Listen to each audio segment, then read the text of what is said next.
यूं ही नहीं ताज ताज बन जाता है। शिल्पकारों का हुनर और चुनिंदा संगमरमर ताज को नायाब बनाते हैं। कुछ ऐसे ही चुनिंदा जगहों से बस खास ही चुनकर लाता हूँ। कतरे कतरे को मैं हीरे सा परखता हूँ। यूं ही नहीं मैं रजनीगंधा बन जाता हूँ। ग्लोबल लेवल पर भी ट्रंप के खिलाफ 4 देशों की चौकड़ी इकट्ठा होने लगी, जिससे ट्रंप का डब्बा गोल होने वाला है। आप देखिए, पीएम मोदी ने कहा कि धमकियों के आगे झुकेंगे नहीं। ब्राजील के राष्ट्रपति ने पीएम मोदी से बात की। टैरिफ के खिलाफ चीन ने भारत का समर्थन कर दिया। पीएम मोदी खुद चीन की यात्रा पर जाने वाले। रूस के राष्ट्रपति पुतिन भारत आने वाले। इजराइल के पीएम नेतन्याहू भारत आ सकते हैं। भारत अमेरिका से बिजनेस डील की समीक्षा कर रहा है। अमेरिकी कंपनियों के साथ डील रद्द की जा सकती है, ऐसी भी कुछ खबरें चली, लेकिन बाद में कहा गया कि नहीं भाई, वो अभी मामला ऐसा कुछ है नहीं। यानी भारत, रूस, चीन, ब्राजील, इन 4 देशों की चौकड़ी एक साथ आ रही और दूसरी तरफ ट्रंप अकेले पड़ते जा रहे हैं। अमेरिका में लोग अब खुद ट्रंप टैरिफ की आंच महसूस कर रहे हैं। ट्रंप की मुश्किलें कैसे बढ़ रही हैं, भारत कैसे अपने हितों की रक्षा करते हुए ट्रंप के टैरिफ का जवाब दे रहा है, ये सब आज आपको बताऊंगा। लेकिन पहले ट्रेलर देखिए कि कैसे मोदी और भारत को घेरने निकले ट्रंप खुद फंस गए।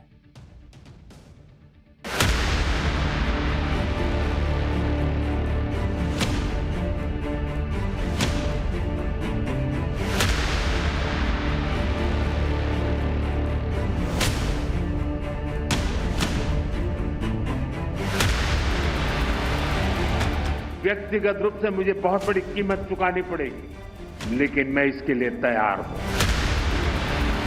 No, not until we get it resolved.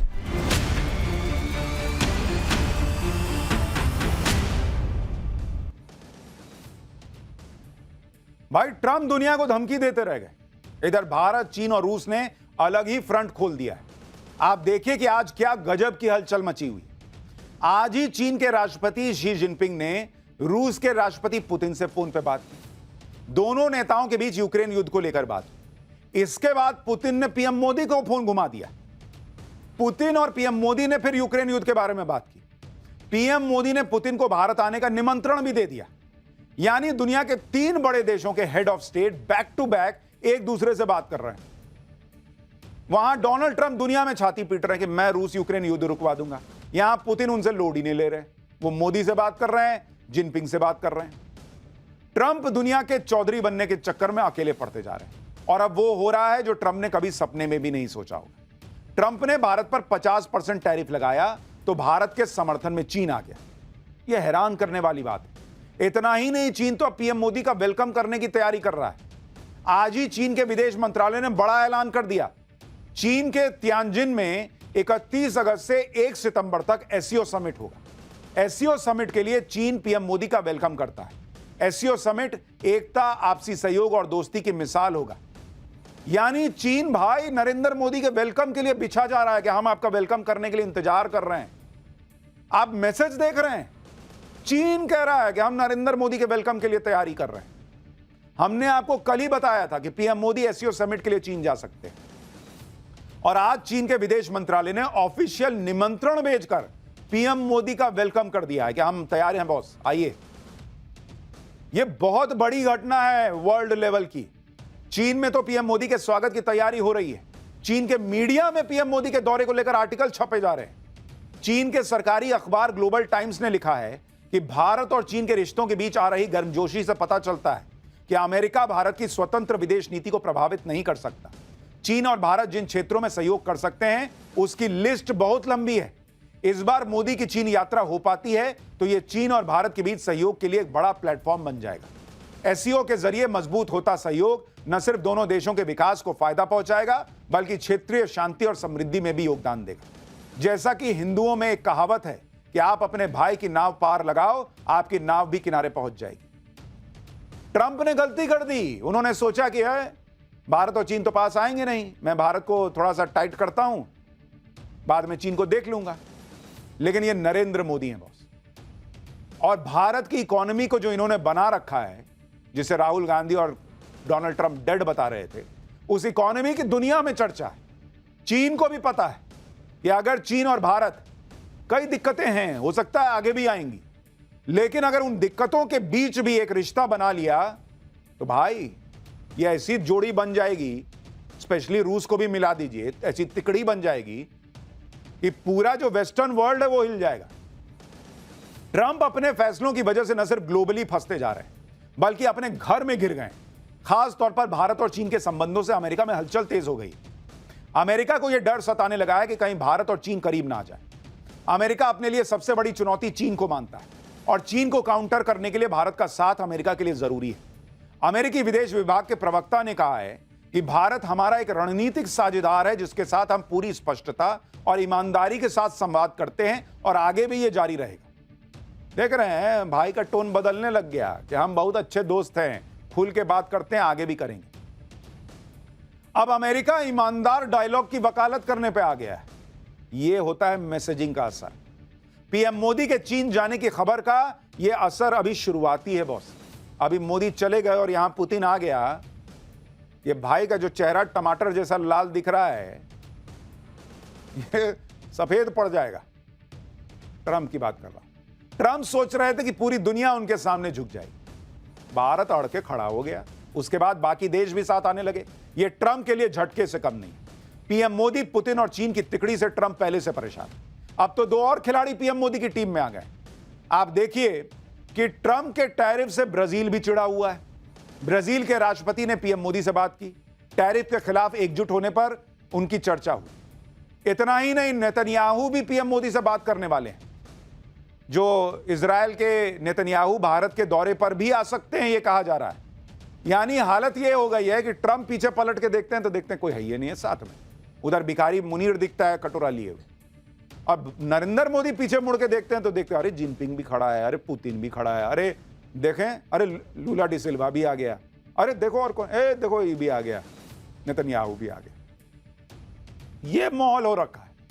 यानी आप सोचिए कि ट्रंप अपनी हरकतों से दुनिया के बड़े देशों को एकजुट करने का होने का मौका दे रहे हैं। क्या किसी ने सोचा था कि चीन कभी भारत के सपोर्ट में ऐसे बिछ जाएगा? क्या किसी ने सोचा था कि ब्राजील जैसा देश ट्रंप को चुनौती दे सकता है? भारत, रूस, चीन और ब्राजील की चौकड़ी ने ट्रंप के खिलाफ मोर्चा खोल दिया है और अपने अपने स्तर से ट्रंप को संदेश दिया जा रहा है। ट्रंप को सबसे ज्यादा परेशानी ब्रिक्स देशों से थी। ट्रंप बार बार धमकी दे रहे थे कि वो ब्रिक्स को खत्म कर देंगे, लेकिन ट्रंप जो चाहते थे उसका उल्टा हो रहा है। ट्रंप की धमकियों से ब्रिक्स देश एकजुट हो रहे हैं। ब्रिक्स के 4 सबसे बड़े देश भारत, रूस, चीन और ब्राजील ही तो हैं। इन चारों ने ही ट्रंप के टैरिफ के खिलाफ मोर्चा खोल दिया। आप देखिए कि भारत कह रहा है कि ट्रंप का टैरिफ एक तरफा फैसला है। चीन कह रहा है कि ट्रंप यूएन चार्टर का उल्लंघन कर रहा है, भारत ठीक बोल रहा है। ब्राजील ने कहा कि ब्रिक्स देशों को साथ आ जाना होगा। रूस ने कहा कि अमेरिका की धमकियां नहीं चलेंगी। यानी यह चौकड़ी बन गई और जिस संगठन को ट्रंप डॉलर के लिए खतरा बता रहे थे, अब वही संगठन एकजुट होता जा रहा है। यह सब देखकर ट्रंप की बौखलाहट बढ़ गई। ट्रंप ने फिर से भारत को धमकी दी। ट्रंप से सवाल पूछा गया कि भारत पर 50% टैरिफ के बाद ट्रेड डील को लेकर बातचीत की उम्मीद करते हैं क्या? इस पर ट्रंप ने कहा कि जब तक टैरिफ विवाद का हल नहीं निकलेगा तब तक ट्रेड डील पर बात नहीं होगी। यानी ट्रंप अब ट्रेड डील को हथियार बनाकर टैरिफ के मुद्दे को हल करने की धमकी दे रहे हैं। एक बार ट्रंप को सुन लीजिए, फिर आपको बताता हूं कि टैरिफ के मामले में चल क्या रहा है। Mr. President, just to follow up on the India tariffs, do you expect increased trade negotiations, since you've announced the 50% tariff? No, not until we get it resolved. दुनिया भर के देशों पर टैरिफ लगाकर ट्रंप अपनी पीठ थपथपा रहे हैं। ट्रंप ने सोशल मीडिया पर लिखा है कि टैरिफ की वजह से अमेरिका में अरबों डॉलर आ रहे हैं। ट्रंप के मुताबिक दुनिया भर से अरबों डॉलर अमेरिका में आ रहे हैं, जबकि सच्चाई यह है कि ट्रंप के टैरिफ की मार अमेरिकी पब्लिक पर पड़ रही है। इसी को लेकर अमेरिकी कांग्रेस में ट्रंप सरकार की पोल खुल गई। अमेरिका के सेक्रेटरी ऑफ ट्रेजरी से डेमोक्रेट मेंबर ने पूछा कि टैरिफ का बोझ किस पे पड़ रहा है, कौन टैरिफ दे रहा है, बताओ ना। जवाब में ट्रेजरी सेक्रेटरी जो हैं, मतलब जो सरकार की तरफ से हैं, वो अलबलाने लग गए कि क्या ही जवाब दूं। देखिए कैसे माहौल बन गया है। वहां रगड़ दे रहे हैं वहां के नेता ही ट्रंप के लोगों को कि इतना टैरिफ कर रहे हो, वो टैक्स भरेगा कौन? यानी अमेरिका की जनता ट्रंप के टैरिफ का बोझ उठा रही है। टैरिफ के बहाने अमेरिकी कंपनियां अपने प्रोडक्ट्स की कीमत बढ़ा रही हैं। अमेरिका में लोग खुद शॉपिंग सेंटर और बड़े बड़े स्टोर में जाकर वीडियो बना रहे हैं, दिखा रहे हैं कि ट्रंप के टैरिफ के बाद किस तरह से महंगाई बढ़ गई है। आप भी देखें कि वॉलमार्ट स्टोर में पहले के मुकाबले चीजें कितनी महंगी हो गई हैं। वहां लोग दिखा रहे हैं कि देखो कैसे जो प्राइस टैग लगा होता है उसमें नीचे दाम लिखा था, उसको फाड़ के ऊपर नया महंगा दाम लिख दिया गया। देखिए पब्लिक वीडियो बना बना के डाल रही है अमेरिका में। और जो हमने पाठशाला में आपको बताया था वही अमेरिका में दिख रहा है। पब्लिक वीडियो बना बना के डाल रही है बॉस कि $11 की चीज अब $12 की हो गई है। $19 का बैग अब $25 का मिल रहा है। ऑलमोस्ट $4, $5 हर चीज में कीमत बढ़ गई है। यानी डोनाल्ड ट्रंप की सनक का असर और उसका खामियाजा अमेरिकी पब्लिक को उठाना पड़ रहा है। ट्रंप का टैरिफ उन चीजों पर नहीं लगेगा जो अमेरिका में बनती हैं या अमेरिका में प्रोड्यूस होती हैं, लेकिन कई फूड प्रोडक्ट और फल हैं जो अमेरिका बाहर से मंगाता है और टैरिफ की वजह से वो अब सब महंगे हो गए। इसी को लेकर अमेरिकी कांग्रेस के एक सदस्य ने केला दिखाते हुए ट्रंप सरकार के कॉमर्स सेक्रेटरी की क्लास लगा दी थी कि केला कितने में मिलता है, बताओ, जो अभी आप देख रहे हैं। ट्रंप के टैरिफ की वजह से अमेरिका में महंगाई के साथ साथ डिप्रेशन और टेंशन भी बढ़ रहा है। एक सर्वे के मुताबिक अमेरिका में 33% लोगों ने कहा कि घर के सामान की बढ़ती कीमतों से वो तनाव में। $30,000 सालाना आय वाले 64% लोगों ने कहा कि बढ़ती कीमत से वो तनाव में। अमेरिका में लोग पैनिक में आकर खरीदारी कर रहे हैं कि कहीं सामान फिर महंगा ना हो जाए। यह है डोनाल्ड ट्रंप का हाल। ट्रंप के टैरिफ की वजह से अमेरिकी कंपनियों की भी हालत खराब है। फोर्ड मोटर जो अमेरिका की बड़ी कार कंपनियों में से एक है, उसे ट्रंप के टैरिफ की वजह से मोटा नुकसान हो रहा है। वो भी तब जब फोर्ड दूसरी कार कंपनियों की तुलना में सबसे ज्यादा गाड़ियां अमेरिका में ही बनाती है, फिर भी उस पर टैरिफ लग रहा है, जिससे फोर्ड को नुकसान हो रहा है। आप देखिए कि फोर्ड ने पिछले साल अमेरिका में 18 लाख गाड़ियां बनाई। फोर्ड के प्लांट में 57,000 अमेरिकी लोग नौकरी करते हैं। पिछले 3 महीने में फोर्ड ने टैरिफ के तौर पर $800 मिलियन यानी 7,000 करोड़ रुपए चुकाए।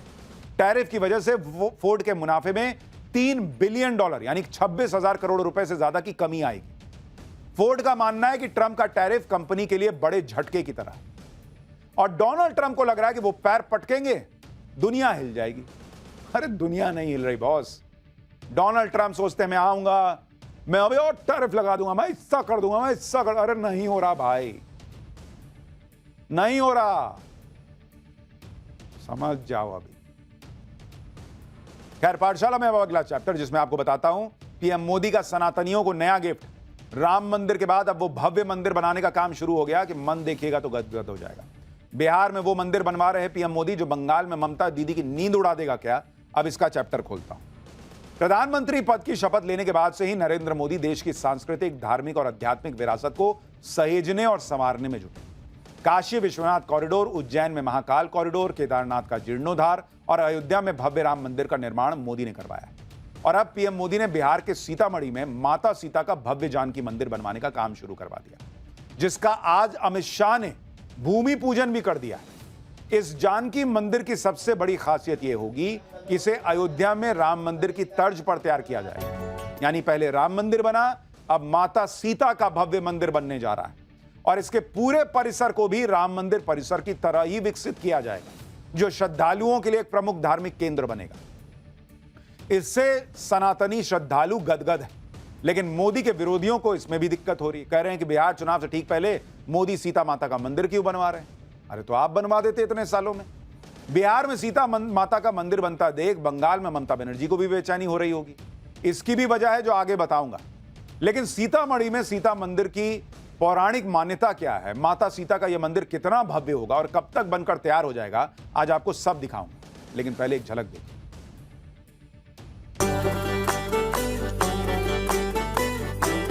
जय सीता, जय जय मां सीता, जय सीता, जय जय मां सीता।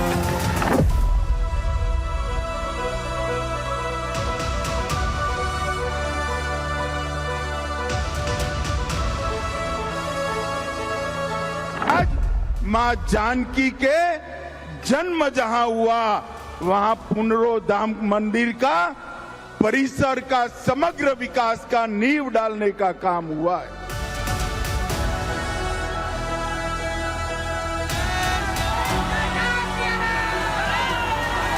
सीतामढ़ी नगर वासियों का बहुत बहुत इसमें उत्साह और लगने की फक्र की बात है।